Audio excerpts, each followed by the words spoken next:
13 months ago, you were pitching for LSU in the College World Series. How did that experience help? How did that experience help you out today? And could you just sort of reflect on the last 13 months you've had? Yeah, obviously done a lot over the last 13 months. I think LSU as a whole does a good job of preparing us for big moments. The way I see it, pitching at TD Ameritrade and pitching in Globe Life or wherever with a full stadium aren't too much different. I think full stadiums are full stadiums, and you obviously get to pitch in front of that in the College World Series. And so in terms of the big moment, I think there's not a whole lot else that you can do to prepare yourself for moments like this other than pitch in moments like this. So, that was big.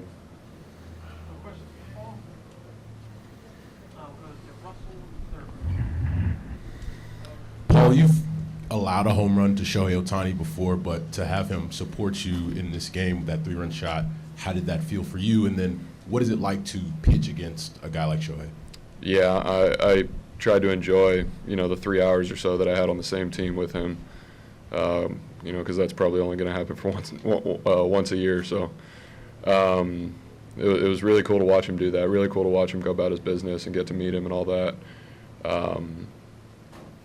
He's I don't know of any hitter that I've faced that's better than him in my career, and so to be able to share a dugout with him was surreal.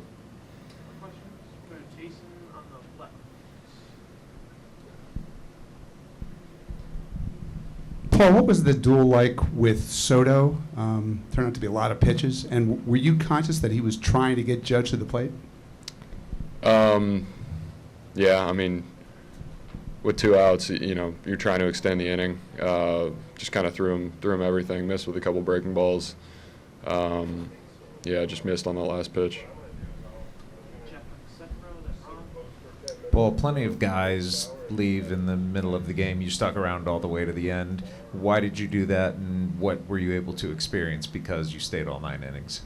Just being able to talk with the guys was the biggest thing. Being able to pick their brains. I was in the dugout for a good portion of it, and then I went under and ate and that kind of thing, and I was eating with a couple, other all-star pitchers. So the only time I'm going to have this opportunity, is today with this team. So I just wanted to, kind of get as much as I could from them.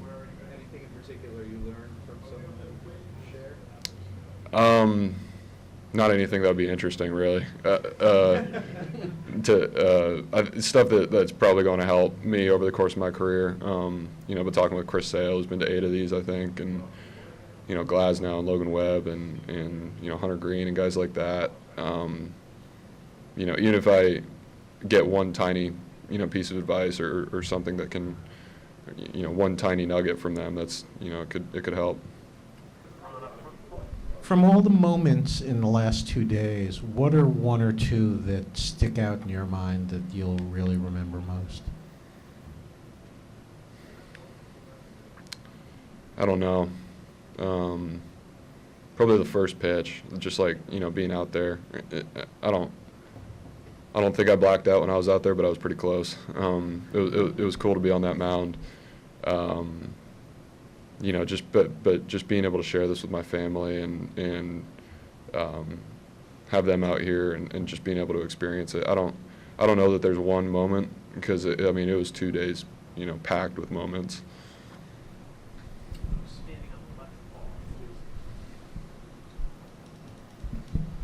Paul, I know we've seen some of this in Pittsburgh, but more on a national stage. How much do you enjoy sort of showing that it's more than velocity? Throwing some splinkers, mixing some stuff in. Yeah, frankly, I wish I had a few more pitches today to do that. But, it was cool to, have that matchup. Cool to, throw with William and talk through, the game plan with him, talk about, facing those guys and how we were going to get them out, and then, going out there and executing. Obviously, it's the All-Star game. It's on national TV, which is cool. It's cool to bring eyes to the game. Hey, Paul. What did Brent Strom say to you in the bullpen before the game? get the fastball in on the lefty. I was just missing over the plate. Is that something you heard before, or what kind of stood out to you about that comment? I was just missing over the plate, trying to get the heater into the left. I was struggling to get the heater to my left side, so my glove side. So he just basically said, "Get it to your glove side," and I was like, "Okay."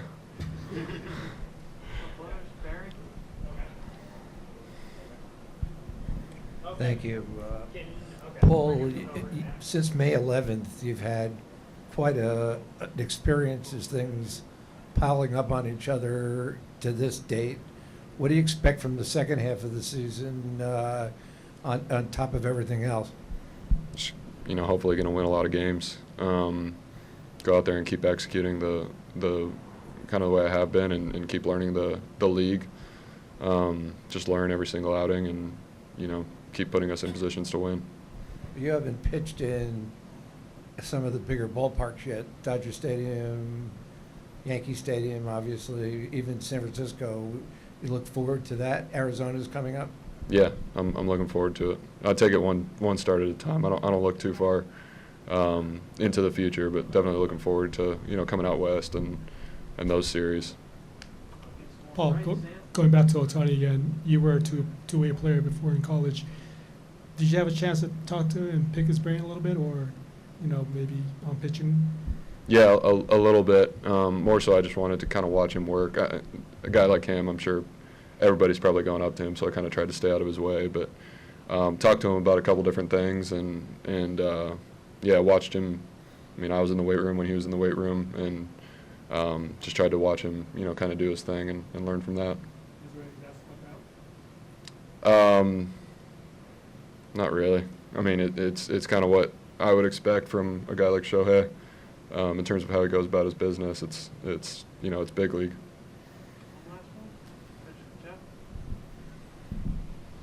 You talk about all these names, these guys you grew up watching, trying to emulate. Do you feel after this weekend like you are one of them? Yeah, and I think that's probably the coolest part about it all. I was sitting next to Tyler Glasnow and Brian yesterday at the Derby, and Yelich at the Derby, and then I'm sitting in the dugout next to Chris Sale today, and me watching Chris Sale faced us in spring training at our park, and I got to watch him throw against our squad, and that was cool for me. And then now being able to share a dugout with him was really cool. And I think the coolest part about it is that they were just so accepting and welcomed me with open arms into the clubhouse, and they're super supportive of watching my start, and it was just really cool. Definitely feel like I'm one of them. Awesome first All-Star game, Paul. Yeah. Thanks a lot. Thank you.